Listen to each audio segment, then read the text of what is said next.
अस्सलाम वालेकुम फ्रेंड्स, कैसे आप सब? I am sure all are fine.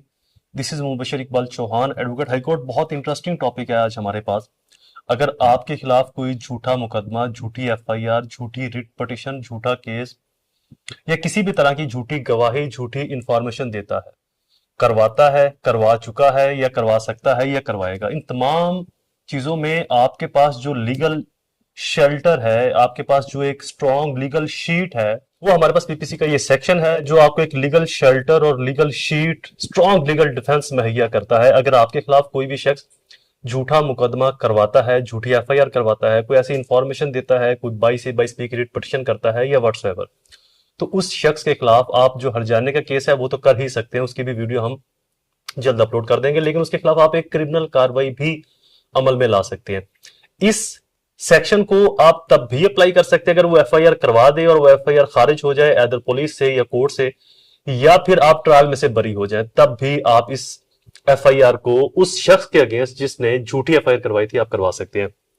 पहले थोड़े से इसके रेलिवेंट लॉज को पढ़ लेते हैं, फिर मैं आगे चल के इसको डिटेल से ब्रीफली एक्सप्लेन करता हूं। Section 182 PPC IPC, Pakistan penal code या इंडियन पिनल कोड के अंदर भी ये सेक्शन सेम है।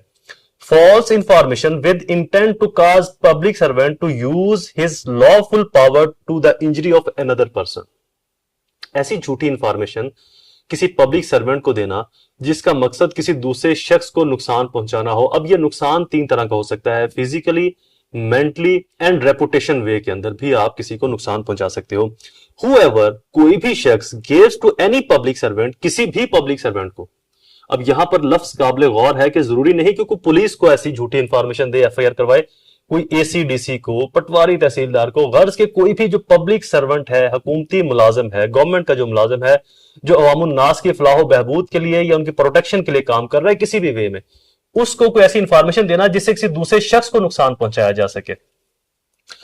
Any information which he knows और believe to be false, intending thereby to cause or knowing to be likely that he will thereby cause such public servant to do or omit anything which such public servant ought not to do or omit if the true state of facts respecting which some information is given were known or by him to। कोई ऐसी information देना जिससे जो public servant है वो ऐसा काम करे कि अगर वो इंफॉर्मेशन सच पर मबनी होती तो वो पब्लिक सर्वेंट वो काम ना करता, यानी कि एसएचओ एफआईआर देता, अगर वो इंफॉर्मेशन सच पर मबनी होती तो एसएचओ एफआईआर ना देता।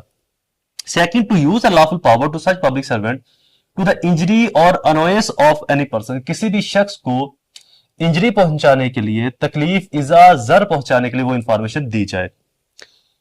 थर्ड, इसका shall be punished with an imprisonment of either description of a term which may extend of 6 months or with fine which may extend to 7 years if the offense in which false information is given by the punishable with death, 5 years if the offense which false information is to be given punishable with imprisonment of life, 1/4 of the longest term of imprisonment or with fine as if provided for the offense is which false information is given and such offense is not covered under class ए और B.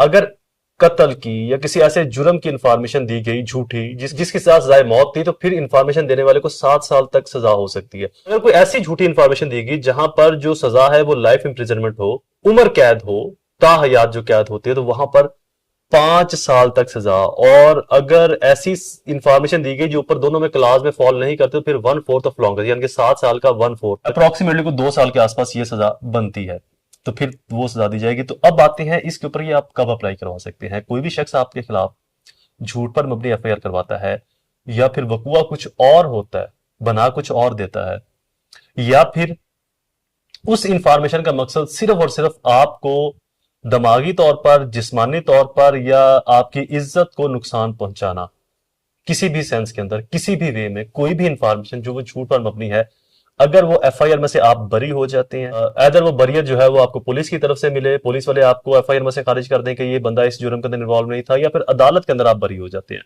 तो आप immediate with effect उस शख्स के खिलाफ की FIR दर्ज करवाएं। सबसे पहले आपको मजीद किसी एविडेंस की जरूरत नहीं पड़ेगी, ये सारा जो केस है यही बतौर एविडेंस, बतौर विटनेस उस शख्स के खिलाफ जाएगा। मजीद आपको किसी एविडेंस की, किसी गवाह की, किसी विटनेस की या किसी भी और ट्रायल को भुगतने की जरूरत नहीं पड़ेगी। इस सारे का सारा जो उसने केस आपके खिलाफ बनाया था, ये वाइस वर्सा उसके अगेंस्ट चला जाएगा और उसको आप इस केस में सजा दिलवा सकते हैं। ये एक बेहतरीन लॉ है जिस पर आम तौर पर ना होने के बराबर इंप्लीमेंटेशन है, क्योंकि लोगों को अवेयरनेस नहीं इसकी। लोग झूठी एफआईआर भुगतते हैं, जमानतें करवाते हैं, ट्रायल भुगतते हैं, उसमें से बरी हो जाते हैं और फिर वो डर कर घर बैठ जाते हैं। फिर एक नए सिरे से कोई नया बंदा आता है, उनको पता है कि ये बंदा डरा हुआ है, इसने कुछ नहीं करना। तो आप अपनी मिसाल उस कबूतर की मानद मत रखें कि जो बिल्ली को आता देखकर आंखें बंद कर लेता, तो उसको लगता है कि शायद अंधेरा हो गया, बिल्ली को भी नजर नहीं आएगा। अपनी फेवर के अंदर आपको स्ट्रगल करनी पड़ेगी। हम अक्सर हवाला देते हैं यूरोपियन लॉज का, तो यूरोपियन लॉज के अंदर जो यूरोपियन लॉज जो इतने स्ट्रिक्ट बने हैं वो हुकूमतों की वजह से नहीं बने, वो उनकी जनरल पब्लिक की वजह से बने। वो छोटे छोटे मामले को अदालत कोर्ट के अंदर ले जाते थे, छोटा छोटा मामला कोर्ट से डिसाइड होता था, फिर देन वो एक प्रेसिडेंट बन जाता था, एक प्रिंसिपल बन जाता था। इस पर आने वाले लोग सख्ती से अमल दरामद करते थे। Video complete. दोबारा हाजिर होंगे किसी और इन्फॉर्मेटिव वीडियो के साथ। तब तक मुझे अपनी दुआओं में जरूर याद रखें। अल्लाह ताला आप सबका हामी नासिर हो। अस्सलाम।